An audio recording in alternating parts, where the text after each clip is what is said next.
Sanahalna Irujafamdadi yengabo ichabo adudadi leitrabo Ichanna leitre pabung Sanahalna adugi oire ipaga thiraga loiredana kapkanu aigi icha mandeda napi bamui adugi saru pido hayengwai pabunga nama isaukanga se sibada kapnaba khakchilo Ichanna yaroi pabunga imaga siba sungya yaroi Sanahalna pabungna fagi tawraga amuk kapabo angawbisidi siroye karigi sidoino icha tombi luhongbada pabunga imagana mangda phamaga leidoine ichana apamba amata walhandana chauna hongdoinida nabung anigi nanamma ani adagi makoigi naya nupa namau nupi as nungai doinida mapabungna themakpadagi ichan kapatoklaga nokmi tawrai mana kana nokning lurisi ataigi nate nabung anigi nanamma ani palakpagini naubadi nupi koi haiba khangi adubu paridi nupi panba yadabani nupi thiu hainabada makoi imung lanjau thoklibani aduda khangnok nokningba pokladuna nokchare ibani Sanahalsu machana nokla abadudadi harauna noktuna hairei Sanahalna kodai ipasu thiba yauge thirone mama angangi khudok mangi haisi thisi laune nangsu yauru laune Ichanna pabung imada haigano amuk cherakaniye Sanahalna hoida cherakani ko icha tombida makhoina koichai chai haigumsida ipaga thidok singaidana mapana mangsu mangdaba khudok mahakna lona kaithoklaga nongdai rembada sel oina pithokrabadu imungda thijinari Ichan mapagi matau yenglaga lona mapi popop tarakle phana kana mapi du taraktanaba hotnabani adubu Ichan minambagi fangliba chaina adu khangjari hek apokpa mapana mahakpu kayam luna khanjaba nungsibiba mayek sengna ujaba fangjaba asida Ichan mapi thingba sungam ngamjadre Sanahalna icha tombe nangbu leiba udene Ichanna pabu mangdoi male Sanahalna nangada nafinarol marakta yaubra yengucho Ichanna hoi pabu mapana changu haibagi khudong chaba lauraga kada changlaga pena machin mensilaga hik kapjai Sanahalna icha tombe leirabo Ichan mapi taithoklaga khumjai leitre pabu khumba loibaga hadi achotpa yalibaduna maidu phajana taithoi aduga haijai mathanta nungsiba mahakidama ngami haiduna oidaba nganglaga karigi kapliba kapkanu kappa yade nupi mandaba tawnu asumna mapi chentha halaroi khalaga thorakle Sanahalna as leitene nangbo Ichanna phangdoi mandre pabung kamai tawdoino Sanahalna haha karibu tawrunige mangkhadi mangjaredana ama amuk sadok tungaidana amubisu handakti mapa machana ngangnaribadugi manakta changsilaaga amubina hojik ngaktangda khodok mangba yabroba Ichangi mahutta Sanahalna oina oklaga matai mana oina marayena ragle Sanahalna kaino ne khodok mangbabu hojik mangba yadaba amubina yade haibagi wanate makhoi babu mangbado mangpham jade haiba mama nang wasoi nganganu mangpham jaba jadaba mangadi mange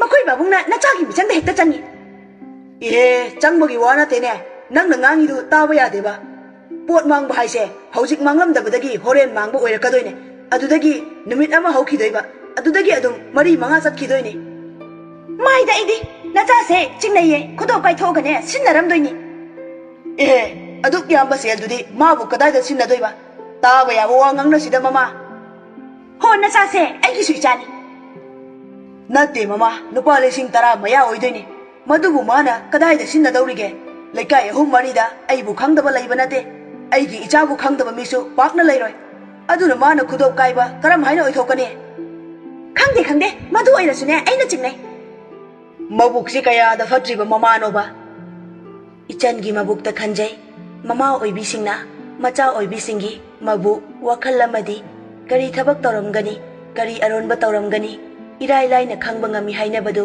chumlamba tare asumna thainagi ahal lamangi paurau pumba achamba nate asimasu ichana thajarai amubiga sanahalgana kanna ngangnaringai nauba changai mapaga mamagana yetnaraga machalna tuphak tupai chana manakta lepaga taraga leiramba ubada ngakchana na hangai naubana kaino imaga babungana sumang lila sanaraga ichana yengamisina sanahalna namase ngawre adugine ngawrusu imungda ngaw mapal thokna ngawganu hairamini naubana as loire amubina noina pati ngawdabani sanahalna thida masi nupiside oiba nauba mapa mama amadi machalna lepidugi manakta changsilaga ahummakta amuk yenglaga amuksu hangai naubana adu kaidorage babung imaga babungana asukana mara yenaramisibwa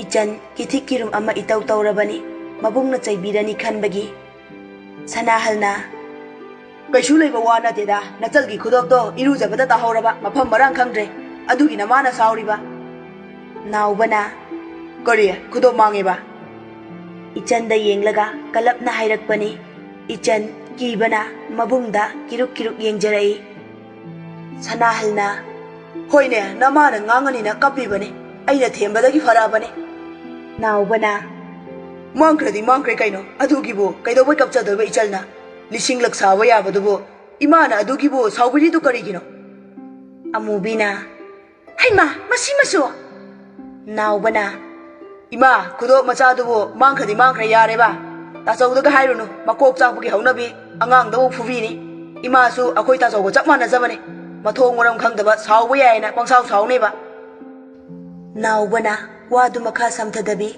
tuba thatkhibadagi mana manin nainadre mamasu chingnaba pokpagi aduk ngangjabani karisu khanbadi nate amuk sabiraga loire machagibu khandoklibani ichanna yumgi ahlaman singda mama mapa amadi mabungda asuk chauna nongdairembagi damak amukta tawkhidriba achauba minamba tawraga somda nongdairembana tawrisiga tayonare nongdairembadi ichandagi lawba paisaduna maning tamna mahaki hainajabi chinjaktu maning tamna charaga yaifabaga paraga ngauthari hanadagi yam hengatna thawoina tawga yauna tawba amasu yaurabanina nongdairemba isa charabasu hanadi laikai lana khanglabasu pari hoigumba koicha chatpa mitana khangbani adubu haujikti khulonnaba nupi angang su yauna khangba haurakle lambida law khongba isai sakpa tawba hauraklabani mahakna tawriba thong aduna mamagi thamoida chaina piba adu khakni nongdairembana khaliba ahing thenglekanda nisa aroibida palakpa kanda ichanda call tawsilai ichansu handakti nongdairembagi pharak taba awonba ahongba khangbanina call lakpa tanaba haina silent sumtham thamde ahingda hanjin ring khingbaduda nauba mikap thorai ring khingliba adu phana kuisilakle adubu kemta haide ichansu kuina khingla aba adudadi koldu khangpai paikhatli ichanna yambong nongdairembana isau tora ani kibadagi panthadana pakhatna paikhatpaduda khonjeldu hodokre naubana mabung taramani khanbada ichan kibana masadu tawfam ama khangjadre changa aga fubiradi haibasu khanjaduna tunglomda onthoaga yengi mabung changak prahaina ichan gi laibak phaba numit oibana pari halaktri aduna khara safari bani naubadi tarabasu mahak lei haibadu khanganba oina khawdem lakpani adubu wa khangbanina mana tauba haiba wahaidu mathanta haijarai ichal iche leisabi farakladi khara su khangchinada usinnada tasinada tauba tabane aikoina fajin punchilaga thamba yabasu natabanina punsise angakpani tawrise mabungnena ngammena pangchaida chaibasu yapote matang chana chaidawni chairasu phaijup chingkhalaga tongki ichansu phana kuina thongda yengbada mabung changaktrabada ichanna Nongdairemba ngasidi nisa naidana chasilaasu wakhal tana wa nganglai. Nongdaina kaidaurage ichanna taton khaudem laiba. Chairaira chairateda moisu koiramnida adugide.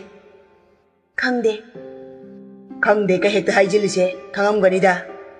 Khangdiye khangbu khangdradi faine. Kaida leige imanaba ama thabak chamki adu ngairine aina. Kaida ngairiba sumangda koicha chatlaga punna changbadi yadaba. Yade asi warise tose ado kainom haibiyura. Hairage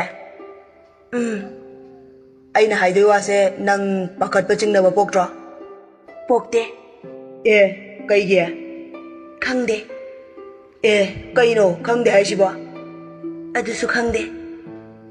Kari hainingiba nangdude. Khangde. Nongdai saubagi mahutta hauna oina nokthorakle. Ngasina karigino yam gyan tana wa nganga isi khanjai ichanna. Masak asiga khangde da haine. Nangna khangbado haibada aina nangonda fugadraba ha. Furoi. Adu oidi dong dong hainingbudo hairaga loire. Aina hainingadi adum haidoine yambung. Oho haidoine natra. Haidoine.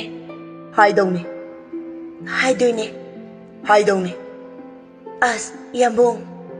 How. Yambung na haini haido kaino ba? Aduburo hairo taningrona. Taninge yambung. Hairo ba? Hayo ba taninge ba? Awoi bagi taningbro nangba. Taninge. Haigeda. Nisa khairira kaidaurino gyan ama taba nate mana taurisi. Hayengsu aira gau khaudoini haige taubanida. Kaidaurage. Ichan tahana pakhatchana hangjarai. Kaida khaudoino kanaga. Nongdai rembasu irem lemna adum khumdorai. Noi lekaida nakoi thongalda hekta khaudoine. Kaino haisibo? Awoibane hekta khauthdoine noi thongalda. Adudi tongno yambo. Kaidaurage haisibo? Aikoi thongalda di khaubino yambo. Haima aina khaubada nangdi tharoidra. Tharoi. Karige adude? Kaisum taude. Aise noi thongalda lefaningdrira. Adui nateba. Khange hayeng lohongbo numitasu nang aibu noi thongalda lepkanu kaina hairakadaw mansile. Adudi hairoiba ai. Awoibagi hairoidro haise. Sukhai hairoi. Aigidi yambung na koyet yelaga aibu lobo lakpa numitune khaurang na ngairiba. Adubu oirdi yare. Ai hayeng nakoi thongalda lagaw khawni waloire. Adu haibinu ba yambung. Ai pakhatle ba yamna. Karige? Khangde. Aiga nanga nungsinabase mine khangkini yam wajaba malena. Adugi nate ba yambung. Natradi kaige? Ai kari haigadabano khangdreda. Khangdrabanina ai noi thongalda ragaw su khawroi. Aduga noi lekaida su laroi. Karigi la oidoiba? Nangna laksula haningdana. Aibu yambungda la haningde haikiba laibrane. Haide adoisu la haningdabo chapmane. Aise uningba poktriraba. Ai nataba atopa amagi lekaida chatke khaliraba yambu. Khale. Tuminna laithokre ichan. Nongdaina. Kol kakhrabu tawrisiba. Ibe aya yambungna fagi tawbanine. Ichanna. Thamo yare. Karigino? Ai nataba atopada oina wari sanaro. Angaubi yambungna fagi tawraga nakhoi lekaido aigi bullet chaka maram ngaktani taramdoido. Aina nang nungsibase nakhoi lambiduna sakhine. Awoibane aina nang nungside sungai hairo he sathina nungsijane. Aina nungsibase kanamtana khangdrasu athengba hingnadi fajana khanglamgani. Awoibane aigi aroiba mikopto madudasu aidi nang nungsi hairamdoine. Inakta laiba miduna tanaba. Yambo. Thaina aina nangse lona senabasidi. Kay haiba. ꯑꯩꯅ ꯅꯪꯁꯦ ꯁꯦꯟꯅꯩ ꯍꯥꯏꯕꯅꯤꯗ. ꯌꯥꯝ ꯃꯥꯜꯂꯦ. ꯑꯋꯣꯏꯕꯅꯦ. ꯅꯪꯅ ꯒꯥꯔꯤ ꯊꯧꯕ ꯀꯥꯕꯣꯛ ꯀꯥꯕꯣꯛ ꯍꯩꯔꯛꯄꯗ ꯒꯥꯔꯤ ꯊꯧꯅꯤꯡꯕꯒꯤ ꯃꯌꯥꯏꯅ ꯅꯪꯅ ꯂꯩꯀꯥꯏ ꯁꯤꯟꯕ ꯊꯨꯡꯅ ꯊꯧꯕꯗꯣ ꯃꯗꯨ ꯀꯥꯗꯣ ꯑꯩ ꯂꯣꯏꯅ ꯈꯪꯂꯤꯕꯅꯤ. ꯏꯁ, ꯑꯩꯗꯤ ꯌꯥꯝꯕꯨꯡ ꯈꯪꯕꯁꯦ ꯀ꯭ꯂꯥꯁ 10 ꯀꯥꯔꯛꯄꯗꯒꯤꯅꯦ. ꯑꯩꯈꯣꯏ ꯊꯣꯏ ꯊꯦꯡꯅꯔꯛꯄꯗꯒꯤ ꯅꯠꯇ꯭ꯔꯣ? ꯃꯥꯅꯦ. ꯑꯩꯗꯤ ꯃꯃꯥꯡꯗꯒꯤ ꯀꯔꯤ ꯊꯥꯏꯅꯒꯤ ꯃꯃꯥꯁꯤꯗ ꯂꯩꯁꯥꯔꯤꯉꯩꯗꯒꯤ ꯀꯥꯏꯅ ꯍꯥꯏꯅꯕ ꯂꯩꯗꯥꯏꯅꯦ, ꯑꯗꯨꯗꯒꯤꯅꯦ. ꯌꯥꯝꯕꯨꯡ ꯅꯪ ꯆꯍꯤ ꯀꯌꯥ ꯁꯨꯔꯒꯦ? ꯂꯤꯔꯦꯍꯦ ꯋꯥꯔꯤꯗ. ꯀꯃꯥꯏꯅ? ꯂꯤꯕꯕꯨ ꯀꯃꯥꯏꯅ? ꯍꯣ ꯄꯣꯛꯄ ꯀꯨꯏꯁꯤꯜꯂꯛꯄꯒꯤ ꯂꯤꯁꯤꯜꯂꯛꯏꯕ. ꯍꯥꯏꯔꯛꯑꯣꯕ. ꯀꯩꯗꯧꯔꯒꯦꯕ ꯑꯗꯨ ꯑꯃꯨꯛ ꯍꯪꯒꯠꯂꯛꯏꯗꯨꯕꯣ? ꯁꯨꯝ ꯈꯪꯅꯤꯡꯕ. 16 ꯃꯄꯨꯡ 17 ꯃꯆꯦꯠ. ꯑꯗꯨ ꯍꯥꯏꯕꯗ ꯄꯠꯂꯝꯃꯅꯤ ꯅꯠꯇ꯭ꯔꯥ? ꯅꯪꯗꯤ ꯌꯥꯝ ꯊꯤꯅ ꯑꯉꯥꯡꯅꯤꯗ ꯑꯩꯒ ꯌꯦꯡꯅꯔꯨꯔꯗꯤ. ꯀꯌꯥꯝ ꯑꯍꯜ ꯑꯣꯏꯖꯔꯗꯅ? ꯈꯟꯕꯨ ꯈꯟꯖꯤꯜꯂꯨꯔꯗꯤ ꯅꯪ ꯑꯩꯒꯤ ꯏꯆꯥꯕꯨ ꯑꯣꯏꯕ ꯌꯥꯅꯤ. ꯀꯔꯤ? ꯑꯩꯕꯨ? ꯅꯪꯅꯦ ꯍꯥꯏꯁꯦ. ꯃꯤ ꯆꯍꯤ 30-40ꯗ ꯂꯩꯕ ꯌꯥꯎꯔꯤꯗꯨꯗꯤ. ꯅꯪꯗꯤ ꯑꯗꯨꯝꯕ ꯊꯤꯔꯒ ꯂꯩꯔꯕꯣ ꯍꯥ? ꯆꯩ ꯆꯥꯅꯤ ꯅꯪ. ꯊꯥꯏꯅꯅ ꯊꯥꯏꯅꯅꯤ. ꯍꯧꯖꯤꯛꯇꯤ ꯑꯃ ꯎꯔꯦ ꯇꯥꯟꯅꯕꯤ, ꯑꯃ ꯎꯔꯦ ꯃꯇꯨꯡ ꯏꯟꯅꯕꯗꯣ ꯌꯥꯔꯔꯣꯏ. ꯂꯣꯏꯅ ꯇꯣꯛꯀꯗꯕꯅꯤ. ꯅꯨꯄꯥ ꯃꯆꯥꯅ ꯇꯧꯒꯗꯕꯗꯣ ꯅꯪꯅ ꯂꯣꯏꯅ ꯇꯧꯔꯝꯃꯤ ꯅꯠꯇ꯭ꯔꯥ? ꯀꯩꯕꯣ? ꯅꯪꯅ ꯅꯨꯄꯥ ꯇꯥꯟꯅꯕꯗꯣ ꯌꯥꯝꯅ ꯄꯛꯆꯩ ꯍꯥꯏꯕꯒꯤ ꯋꯥꯅꯤꯗ. ꯀꯔꯝꯕ ꯀꯥꯟꯗ? ꯅꯪꯅ ꯇꯧꯕ ꯑꯩꯅ ꯂꯣꯏꯅ ꯈꯪꯉꯤ. ꯑꯩꯅ ꯀꯩꯗꯧꯔꯤꯕ? ꯀꯩꯁꯨ ꯇꯧꯗꯦꯗ. ꯇꯧꯔꯣꯏ ꯅꯪ. ꯅꯣꯡꯗꯥꯏꯔꯦꯝꯕ ꯁꯨꯃꯥꯡꯗ ꯀꯣꯏꯆꯠ ꯆꯠꯂꯤ. ꯃꯥꯅ ꯆꯠꯂꯤꯕꯁꯤ ꯃꯈꯣꯏꯒꯤ ꯌꯨꯝꯒꯤ ꯁꯨꯃꯥꯡꯗꯗꯤ ꯅꯠꯇꯦ. ꯑꯍꯥꯡꯕ ꯑꯇꯤꯌꯥꯗ ꯑꯃꯨꯛꯁꯨ ꯌꯦꯡꯈꯠꯂꯤ. ꯑꯗꯨꯒ ꯊꯥꯖ ꯃꯥꯕꯨ ꯎꯕꯗ ꯉꯥꯏꯍꯥꯛ ꯇꯨꯃꯤꯟꯅ ꯂꯦꯞꯄꯒ ꯌꯦꯡꯂꯒ ꯂꯩ. ꯃꯤꯠꯀꯁꯨ ꯇꯒꯨꯞ ꯇꯒꯨꯞ ꯄꯥꯡꯂꯒ ꯑꯉꯥꯡ ꯃꯆꯥ ꯑꯃꯒꯨꯝ ꯊꯥꯖꯒꯤ ꯃꯅꯥꯛꯇ ꯃꯄꯥꯕꯨꯡ ꯂꯩꯔꯝꯒꯗ꯭ꯔꯥ ꯈꯟꯖꯩ. ꯄꯤꯛꯂꯤꯉꯩꯗ ꯈꯟꯈꯤꯕ, ꯊꯥꯖꯈꯤꯕꯗꯨ ꯉꯁꯤꯁꯨ ꯑꯗꯨꯝ ꯊꯥꯖꯔꯤꯕꯅꯤ. ꯅꯣꯡꯗꯥꯏꯔꯦꯝꯕꯒꯤ ꯋꯥꯈꯜꯗꯒꯤ ꯃꯁꯤꯃꯗꯤ ꯅꯥꯊꯩꯕ ꯁꯨꯡꯉꯝ ꯉꯝꯗꯦ. ꯏꯆꯟꯗꯤ ꯅꯣꯡꯗꯥꯏꯔꯦꯝꯕꯅ ꯇꯨꯃꯤꯟꯅ ꯂꯩꯈ꯭ꯔꯕꯗ ꯀꯩꯗꯧꯔꯕꯅꯣꯅ ꯇꯨꯃꯤꯟꯅ ꯇꯥꯁꯤꯜꯂꯒ ꯐꯝꯃꯒ ꯂꯩ. ꯅꯨꯃꯤꯠ 2-3 ꯊꯪꯅ ꯊꯪꯅꯅ ꯑꯍꯤꯡ ꯇꯨꯝꯃꯛꯇ꯭ꯔꯕꯅꯤꯅ ꯍꯩꯅꯕꯁꯨ ꯄꯣꯛꯂꯕꯅꯤ. ꯅꯣꯡꯗꯥꯏꯅ, "ꯏꯕꯦ." ꯏꯆꯟꯅ, "ꯏꯃꯥ ꯄꯥꯕꯨꯡ ꯁꯨꯅ ꯂꯩꯕꯁꯦ ꯅꯨꯡꯉꯥꯏꯕ꯭ꯔꯥ?" ꯌꯥꯝꯕꯨꯡ, "ꯅꯨꯡꯉꯥꯏꯔꯝꯒꯅꯤ. ꯋꯥꯔꯕꯁꯨ ꯃꯈꯣꯏꯒꯤ ꯃꯔꯨꯝ ꯊꯨꯞꯅ ꯍꯤꯡꯕ ꯅꯠꯇ꯭ꯔꯥ? ꯅꯣꯡꯖꯨ ꯊꯥꯒꯤ ꯃꯇꯝꯗ ꯁꯥꯇꯤꯜ ꯈꯜꯂꯒ ꯂꯝꯕꯤ ꯆꯠꯄꯗꯨꯒ ꯁꯥꯇꯤꯟ ꯂꯩꯇꯕꯒꯤ ꯅꯣꯡꯂꯛꯇ ꯈꯨꯠ ꯑꯅꯤꯅ ꯈꯜꯂꯒ ꯆꯦꯟꯕꯗꯨꯒ ꯀꯅꯥꯅ ꯍꯦꯟꯅ ꯆꯣꯠꯂꯣꯏꯗꯒꯦ?" ꯌꯥꯝꯕꯨꯡ, ꯀꯩꯗꯧꯔꯒꯦ? ꯀꯩꯁꯨ ꯇꯧꯗꯦ. ꯑꯩꯒꯤ ꯋꯥꯈꯜꯗ ꯑꯗꯨꯝ ꯈꯜꯂꯒ ꯂꯩꯕ ꯌꯥꯝ ꯅꯣꯛꯅꯤꯡꯕ ꯍꯥꯏꯔꯛꯎꯔꯥ? ꯀꯩꯅꯣ ꯌꯥꯝꯕꯨꯡ? ꯊꯥꯖ ꯃꯍꯥꯛꯀꯤ ꯃꯅꯥꯛꯇ ꯄꯥꯕꯨꯡꯗꯣ ꯂꯩ. ꯑꯩꯅ ꯅꯣꯡꯃ ꯂꯧꯕ ꯆꯠꯇꯣꯏꯅꯦ. ꯑꯁꯤꯅꯤ. ꯑꯩꯅ ꯂꯧꯕ ꯆꯠꯄ ꯉꯝꯒꯗ꯭ꯔꯣꯅꯦ? ꯋꯥꯈꯜ ꯃꯄꯨꯡ ꯐꯥꯗ꯭ꯔꯤꯕ ꯑꯉꯥꯡꯃꯛꯁꯨ ꯅꯠꯇ꯭ꯔꯕꯅꯤ. ꯑꯗꯨꯕꯨ ꯃꯁꯤꯃꯗꯤ ꯈꯜꯂꯒ ꯑꯗꯨꯝ ꯂꯩꯌꯦ. ꯏꯆꯟ ꯃꯍꯥꯛꯀꯤ ꯌꯥꯝꯕꯨꯡꯒꯤ ꯋꯥꯍꯩ ꯇꯥꯔꯨꯕꯗꯒꯤ ꯃꯁꯥ ꯄꯨꯝꯕ ꯀꯔꯤꯅꯣꯃ ꯇꯧꯈ꯭ꯔꯦ. ꯃꯃꯥ ꯃꯄꯥ ꯂꯩꯇꯕ ꯃꯆꯥꯁꯤꯡꯗꯨ ꯀꯔꯝꯅ ꯂꯩꯔꯝꯒꯅꯤ? ꯃꯈꯣꯏꯅ ꯀꯔꯤ ꯋꯥꯈꯜ ꯈꯜꯂꯝꯒꯅꯤ ꯈꯜꯂꯛꯏ. ꯑꯃꯨꯛꯇ ꯃꯁꯤꯒꯤ ꯋꯥꯈꯜ ꯈꯟꯕꯤꯕ ꯅꯠꯇꯦ. ꯂꯩꯇ ꯂꯥꯏꯔꯕꯅ ꯑꯃꯅꯤ. ꯃꯈꯣꯏꯒꯤꯗꯤ ꯑꯄꯣꯛꯄꯤ ꯃꯃꯥ ꯑꯃꯗꯤ ꯃꯄꯥꯅ ꯃꯈꯣꯏꯒꯤ ꯑꯋꯥꯠꯄ ꯑꯃꯠꯇ ꯂꯩꯍꯟꯗ꯭ꯔꯤꯕꯅꯤ. ꯏꯆꯟꯅ, "ꯌꯥꯝꯕꯨꯡ."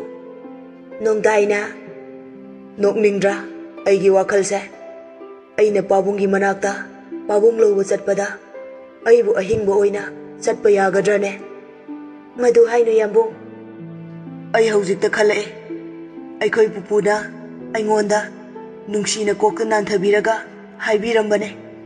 ꯄꯥꯕꯨꯡꯒꯤ ꯃꯅꯥꯛꯇ ꯆꯠꯀꯦ ꯍꯥꯏꯔꯗꯤ ꯆꯍꯤ ꯌꯥꯝꯅ ꯌꯥꯝꯗꯕ ꯌꯥꯗꯦ. ꯆꯍꯤ ꯅꯧꯔꯤꯉꯩꯗ ꯆꯠꯄꯗꯤ ꯌꯥꯗꯦ. ꯍꯅꯨꯔꯒ ꯆꯠꯇꯧꯅꯦ ꯍꯥꯏꯕꯤꯔꯝꯃꯦ꯫ ꯄꯨꯄꯨ ꯍꯥꯏꯕꯗꯤ ꯌꯥꯝꯕꯨꯡ? ꯑꯩꯈꯣꯏ ꯏꯃꯥꯒꯤ ꯄꯨꯄꯨꯅ.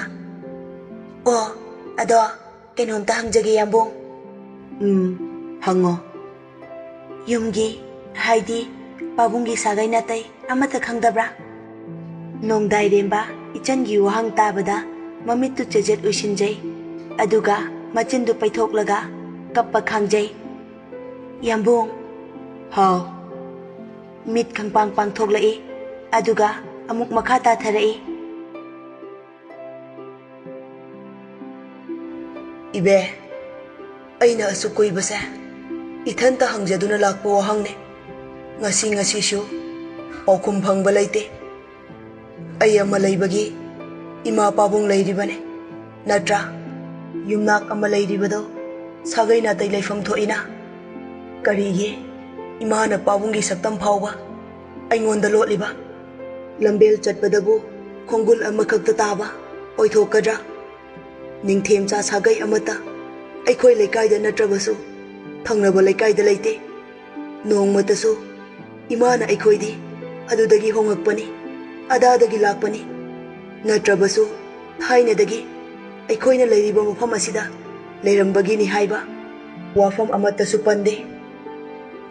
Aigi wahangsida yambungbu thamoi sohalabra? Sokte, karigi sokani. Aiga naknaba haurakpada ngairibi nangna madu hangba haurakle.